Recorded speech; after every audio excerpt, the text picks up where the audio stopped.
You're listening to Warrior Talk with Heather Thomas Van Daren and Brant Fricker.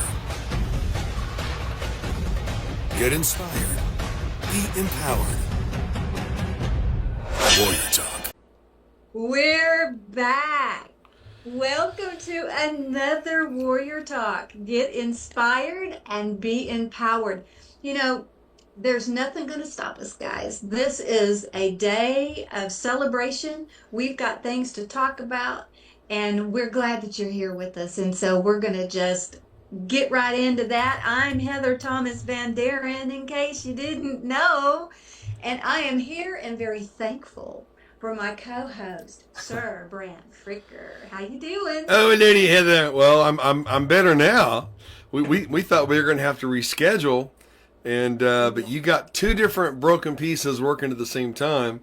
That never happened. No, out of the blue. But I'm really happy to be here. You know, I'm battling even right now on my end, but Right. obviously we're on the right track. We're doing something right here.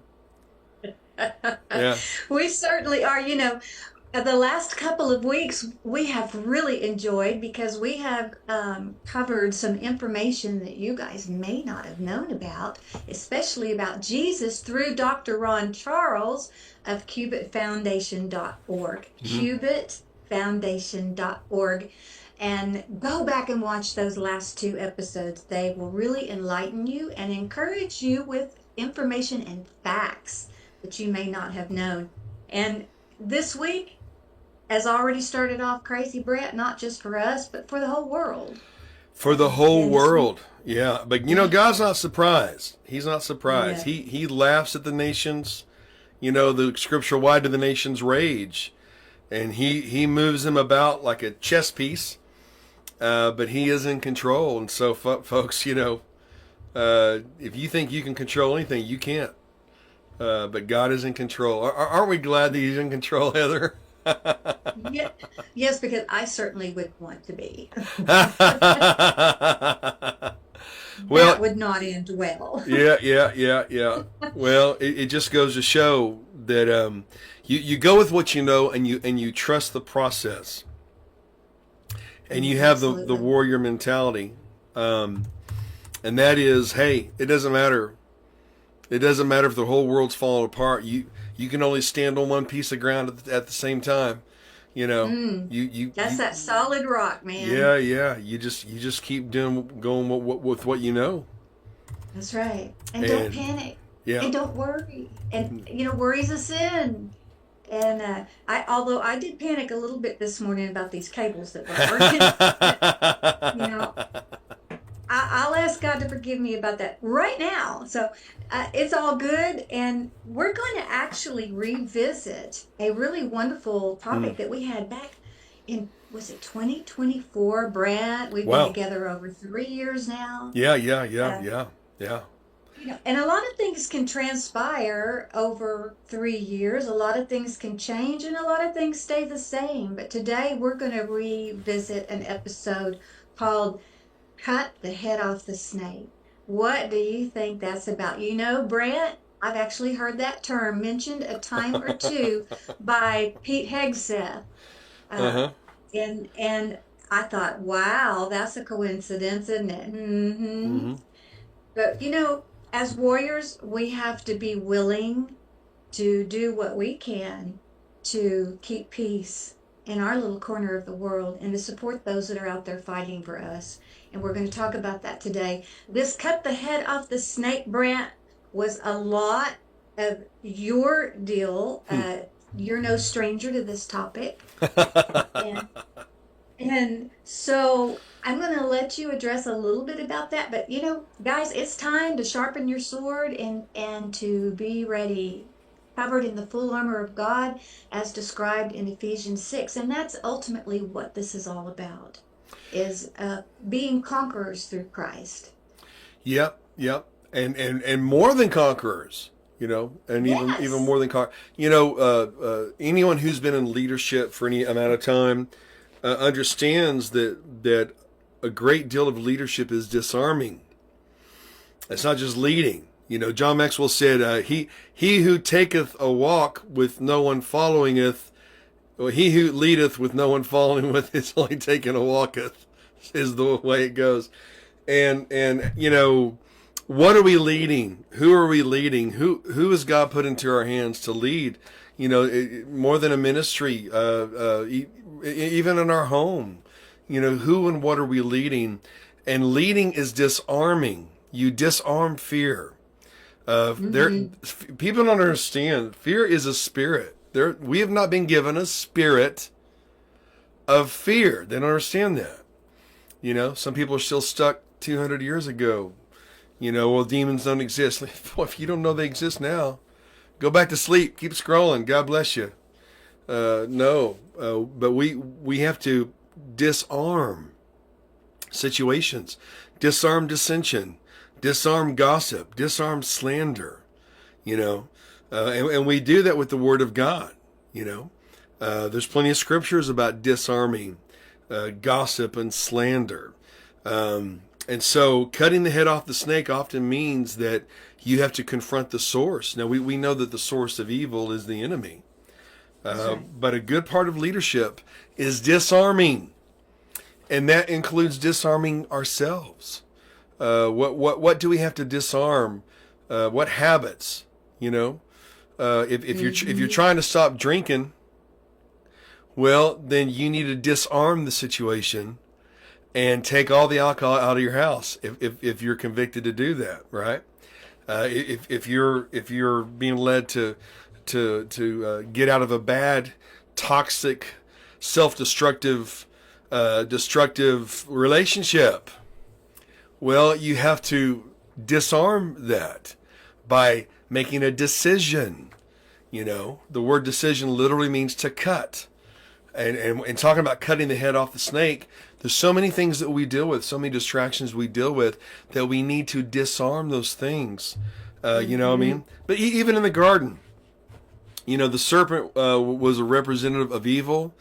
He deceived Eve, and we could talk for years about that. But God was telling the serpent that her offspring will be at war with your offspring. You know, he will strike the heel of humanity. That's the bottom line. God's curse on Satan. He's been the enemy of all humanity, and we're seeing in the world stage all of the factions of communism, toxic feminism, transgenderism, which is Baphomet worship, you know, the killing of children, which is the worship of Baal and Moloch, you know, every evil thing.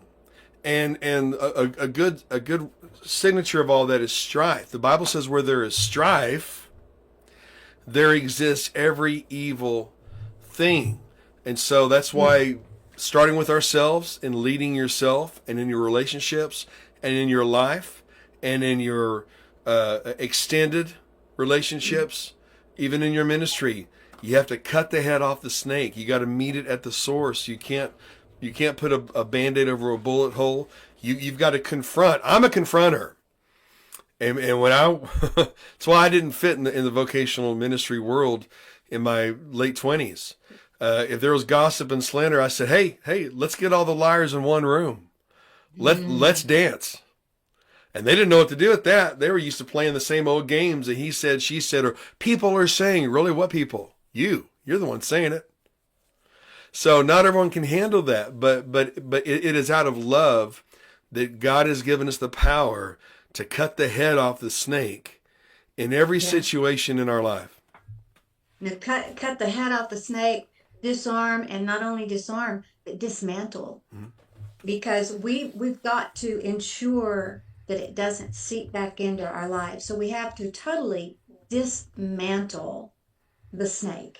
And you know, Satan's not welcome at my house. Satan's not welcome on my property. Satan is not welcome in my life. And I have the power to reject and rebuke him. Right. You guys, we have so much power available to us through the Lord that we don't even tap into half of it. And I've learned also what you're talking about. You know, call it what it is.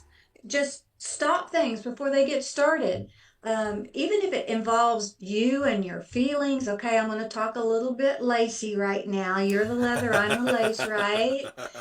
But it just reminded me when you were talking, and this has nothing to do with war, but it could lead to that through your own people by letting things fester. I learned a long time ago, and it's scriptural, that if you are offended or you offend your brother, what are you supposed to do? Get mad, talk about them, block them, off of Facebook, what all that silly stuff. No, you're supposed to go to them and say, "Hey, man, I don't know what you meant by this, but this really hurt my feelings. Let's talk about it." And the majority of the time, I have found people go, "Oh no, no, I did not mean it like that. I am so sorry." Um, there's just every walk of life, disarm and dismantle any form of evil that's trying to creep into your life. What do you think about that, Brant? Well, I think it's good, and it starts with us. For me, I don't lie. I don't lie. I never lie. Have I lied before? You better believe it. Lied my butt off. But there came a point in my life where I said, you know what? I'm not going to lie. And no, I don't want to say no one. We know people who deliberately lie. But the average person doesn't think, hey, I'm going to lie today. What they do is for various reasons, whether they're afraid of confrontation or maybe they're afraid. Nothing good comes from fear. They're concerned what people think about them, so they give a half truth, right? They don't want to, right? Or maybe they don't feel safe sharing whatever the situation is. Hey, I get it. I've been there. But there came a time where I just said, you know what? I've been hurt enough by liars. I'm not going to lie. I'm going to make sure I'm going to put the spotlight on me. In this situation, and I'm going to make sure that I never give a half truth. And there's so much going here. I'm dealing with so many people in different cities. My assignment in this life that I've chosen requires me to really be on my game, and not at just one thing, but multiple things in different cities. So I can't remember who I said what to, and I don't have to. Right. I just tell the truth. You don't have to have a good memory if you tell the truth. So that's a way to cut the head off the snake. If you want to have integrity in your life, I'm going to say what I mean and mean what I say. I can't remember for creativity reasons and then other reasons. I can't remember who I said what to. So if I always tell the truth, then I don't have to remember jack. And if you ask me next week, it's going to be the same answer because it's the truth. So Yes. when I cut the head off the snake in my own realm, then that's when I can call out. I can call, people who call out others, yet they're liars themselves. They're liars and manipulators and cheaters and thieves. Yeah. They're That's snakes. the log and the splinter. Oh boy, but they can call out, like narcissism. Boy, no one uses the word narcissist like a true narcissist because it's everyone else's fault. It's never my fault. It's everyone else's fault. The inability to see fault in yourself. But my Bible tells me to humble yourself in the sight of the Lord and he will lift you up. God, I don't ever want to hurt anyone. And I saw people in ministry tell one person this, another person this, another person this, and then people get hurt. And it's not that they were bad people, they were just cowards. So don't be a coward. Say what you mean and mean what you say without apology. And if you need to apologize, then apologize. But when you get that right, then I believe the Lord will bless you, and you can see it from a mile away. And it's okay to confront it, But we are living in a time where you better be ready to confront evil. It's all around you. And Right. if you don't think the enemy is in your church, some people still don't understand that there are covens that send witches to churches to dismantle churches. Oh, wake up, for God's sake. Where you been? Snap out of it. That's been around for hundreds of years. Okay? I mean, that's a reality, I heard a long, long time ago, oh, Satan can't be in the church because he can't be in the church where the Holy Spirit is because he can't abide there. Well, Satan was in the garden, you guys. Yeah. Yeah. He was right there with Adam and Eve, two perfect human beings created by God, and he was right there with them. He got started early. He infiltrated. He infiltrated as soon as God created two humans to start his miraculous, wonderful plan, guys. Satan wasted no time. Don't even pet the snake. Don't Yeah. entertain the snake. Don't feed it. Don't give the snake the benefit of the doubt. You've got to reject him, disarm and dismantle him immediately when you see him in your life. You know that saying, Brent, you said somebody said you can feed a snake, love a snake, and even pray for a snake. But don't be discouraged and listen to this. It doesn't matter because the snake's still going to bite you. Right, right. And don't You know, entertain the snake, you know? don't entertain him Don't at entertain all. it. I mean, in our generation, back in the day, we had missionary dating, right? Well, we'll bring it to the Lord. Well, that never works out. Very seldom does that work out. But don't even entertain it. See a snake for what it is, you know? Trump was right. You know, he was right. I don't blindly follow him, by the way. Nor do I completely trust anybody. But actions do speak louder than words. I'm hearing the cowards say, well, why did we do that? Do you not understand how close they were to a nuke? Right. How stupid and cowardly can you be? We had to act. We had to cut the head off the snake. And That's we right. did that as a nation. I don't care who you vote for. And for God's sake, vote today. There are a lot No. of dead Iranians who didn't get to vote. You know, a lot of people who didn't wake up today. And our founding fathers, if they thought we were even entertaining voting for the very people that they fought against and bled against.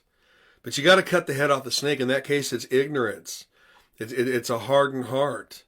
But you know, but we start because Luke 10:19. I give you, behold, look, I give you authority to tread over serpents and scorpions, over all the power of the enemy, and nothing will harm you.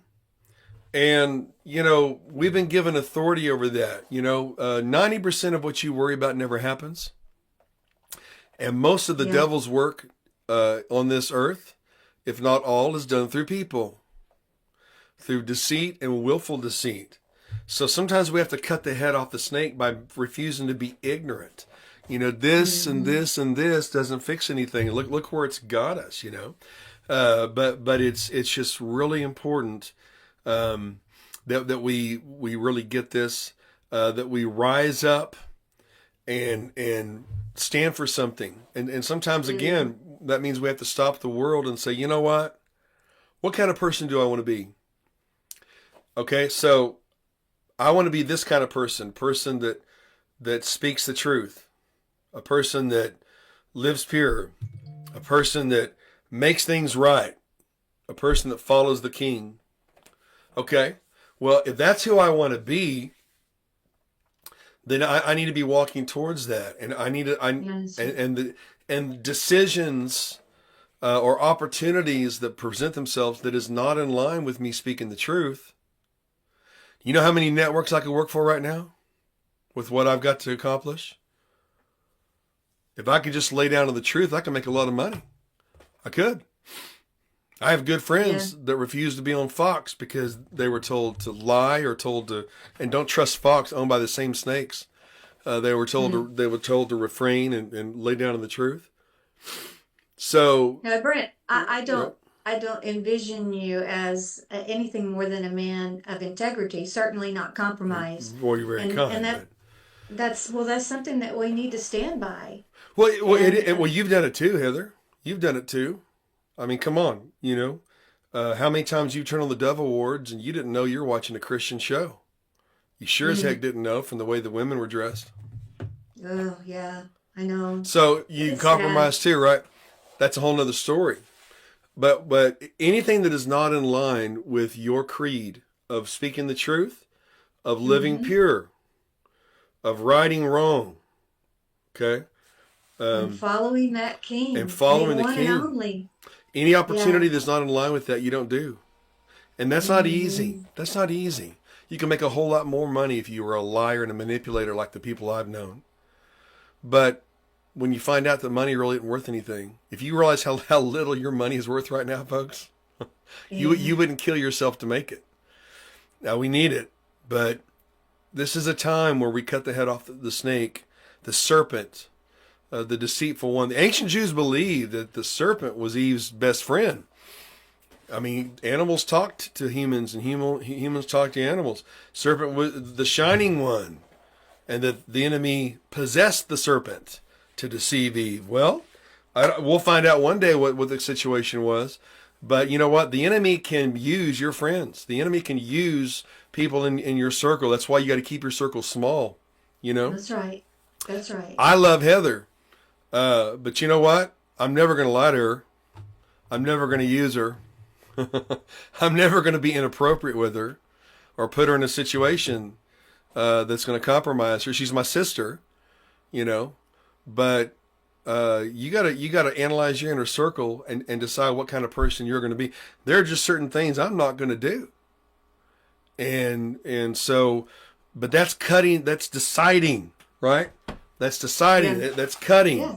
That's cutting the head off the snake. And hey, Brent, Yeah. not only that, snakes make really great belts and boots. Yeah. Yeah. They do. So get that sword out, cut the head off the snake. I have a real quick story I want to share with you. There's a friend of mine. He's actually my farrier, but he is such an interesting person, and I call him MacGyver because he can go. I think I've said this before. I think I brought him up before. If anything ever happens where we're all just thrown out into the wilderness of survival, I'm going with this guy. Because he knows all the wild plants and the tree barks and the limbs, and he knows what to do with them. And he has created the most beautiful bows out of snakeskin. And I mean, he's done everything from whittling the wood down, everything, the arrows, the bows, the whole 9 yards, done it all from scratch. And there was a couple of summers ago that we really had problems here at the farm with snakes, especially copperheads. And he explained how the beauty of the skin of the copperhead is actually behind it in the meat. And if you have to have a certain slice underneath the skin to allow the beauty to come through. It's really interesting process that he does and dries the skin and everything. Well, he told me, he said, next time you see a copperhead, he says, I'm running low on copperheads. So next time you see one, he said, just get you a really sharp knife or, a machete or whatever. Make sure it's sharp and just cut its head off for me and then put it in a Ziploc bag. There you go. And put it in the freezer. And I looked at him mortified. I said, dude, when I get through with those copperheads, you can't make anything out of them because they are just annihilated. But that's how serious we got to be about cutting the head off the snake. We have to be deliberate at all costs. And it starts here. It starts here. In martial arts, one of the arts that I trained in, rattan, with the sticks, the fire sticks, you had a pattern. Yeah. You had a pattern, and this pattern is, it can be used with knives, reverse grip or one reverse once, whatever. It can be used with, dude, you could kill somebody with a pencil if you needed to, okay?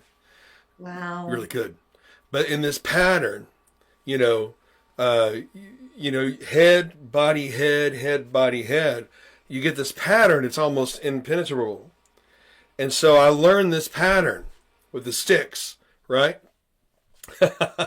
Well, I never did it with swords until I was surprised at a men's event. Yeah, we've been on the radio talking about your sword demonstration. I'm like, sword demonstration? I pass around a sword. That's all I do. Well, I had 3 days to learn how to do that with swords, and I couldn't find dull swords. I could only find razor sharp swords, and I cut my Achilles heel, and I pulled it off in time. But I never forgot that. Well, I get a call late at night from my neighbor. Her husband wasn't home yet, and that she couldn't go into her house because this snake, this big snake that was hissing and all that, was threatening her, freaked her out. Well, I had a cane that came apart as a sword. I always love. I've got more weapons than you can imagine, and I had a cane that came apart as a sword, and so I ran over there, because hey, this snake's trying to, strike this lady. And so this thing's standing up, and it wasn't a cobra. It'd be a better story if it was. It wasn't. But this thing, and it was right there, and I'm going, I'm doing the pattern. Some of you need to find your pattern. Ooh. And then with that pattern, I went, boom, and cut it right when it struck me. Boom, cut its head off. Wow, I Brent. cut the head off that snake. Yes, you did. But I had to have a pattern, and I had to disarm fear. I had to cut the head off of fear with a pattern. Some of you don't know what to do in your life. Well, we have an instruction manual called the Bible. If you know what to do in your life, then you're not conformed to the pattern of this world. I feel the Spirit in that. But you get on His pattern, right? Yeah. And again, and that pattern translates to anything. The warrior mentality sees everything as a weapon. I've been attacked by 3 men before. Well, guess what? Most people are not coordinated with each other. So I'm going to hit you. I'm going to kick him. I'm going to kick him in the throat. I'm going to use his body against him, and I'm going to use him and take him down. Okay? And I did some of that. It's because a pattern, a discipline, it translates to everything in your life. When you begin to live in a way where you seize the offensive, where the hunted becomes the hunter, okay? And there's a bump in the night, guess what? You ain't hunting me. I'm hunting you. Mm-hmm. And I'm enjoying it. Mm. You feel me? Be So determined. that's the warrior mentality. That's cutting the head off the snake of fear. Fear is the base of everything that's jacking you up, folks. Fear of what people think. They don't exist. Fear of what they say. Hey, I'm too busy winning to gossip about somebody. Okay? Be so busy winning that you don't hear the noise. And if you chase down every rumor and thing, you don't even know what everyone's saying about you. Forget them. That they have their own walk. But going back to the belts and all that, I remember Romancing the Stone, the end of the first Romancing the Stone, this guy dives in after this feared alligator. He dives in after him. And later in the movie, he's about to close, he's wearing alligator boots. So some of you don't need to run from the enemy. You need to say, hey, I'd like to have a pair of boots or a belt with your skin on it. You know what I mean? Or, to say, oh, they've got guns. Well, there's a different mentality in the warrior mentality. Oh, they're bringing me my new guns. Bring it. So you got to have the warrior mentality and start with yourself. When David said, Lord, show me any offensive way in me, and He will. I've done that before. God, show me any offensive way. Man, He showed me a lot of things that I wasn't aware of. But you have to cut the head off the snake first in your own life. Then you can walk in the authority to cut off the head of the snake strategically, relationally, in your relationships, extended family, and ministry, and in business. And determine, like you said, ahead of time, how you're going to react. Know thy true self, and just be ready at all times, in season and out. And remember, fear does not come from the Lord, so reject that immediately. Live pure, speak truth, right wrong, and follow the King. We love you guys. We hope this has helped you today. Go vote! Excellent. See you, folks.